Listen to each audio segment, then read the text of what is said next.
G'day there, Ian Macdonald speaking to you from my office in Parliament House in Canberra.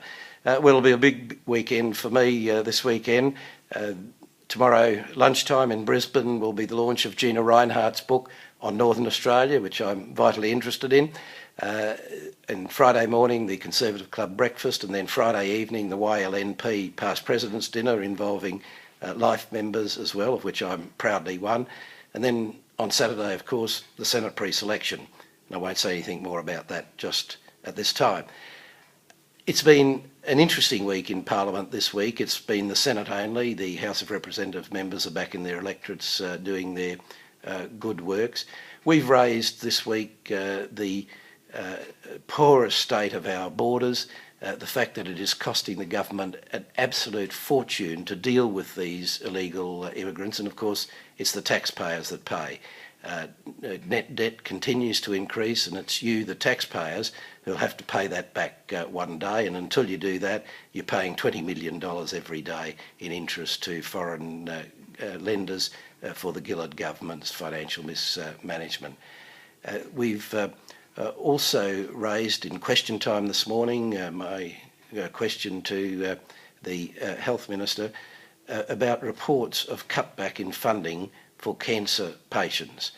Now, this is an appalling situation, as if cancer patients aren't suffering enough to now have the uncertainty of the Gillard government increasing the cost of chemotherapy.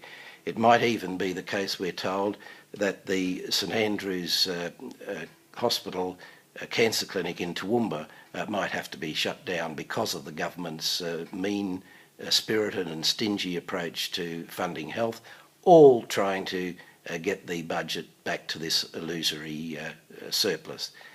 The only good news of the week, I guess, have been announcements by two state Liberal National Party governments. In the West, we have, at long last, the real movement on stage 2 of the Ord River Dam scheme, which will see massive new agricultural production there.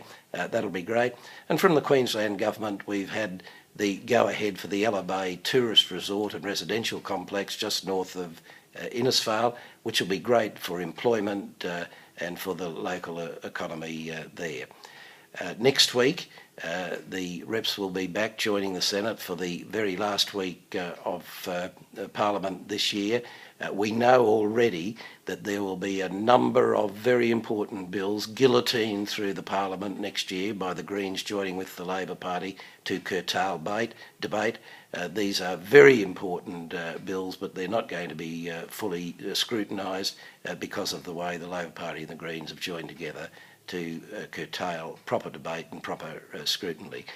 Look, good to talk to you. I'll talk to you again next week, and until that time, you stay safe, and I look forward to catching up with you again.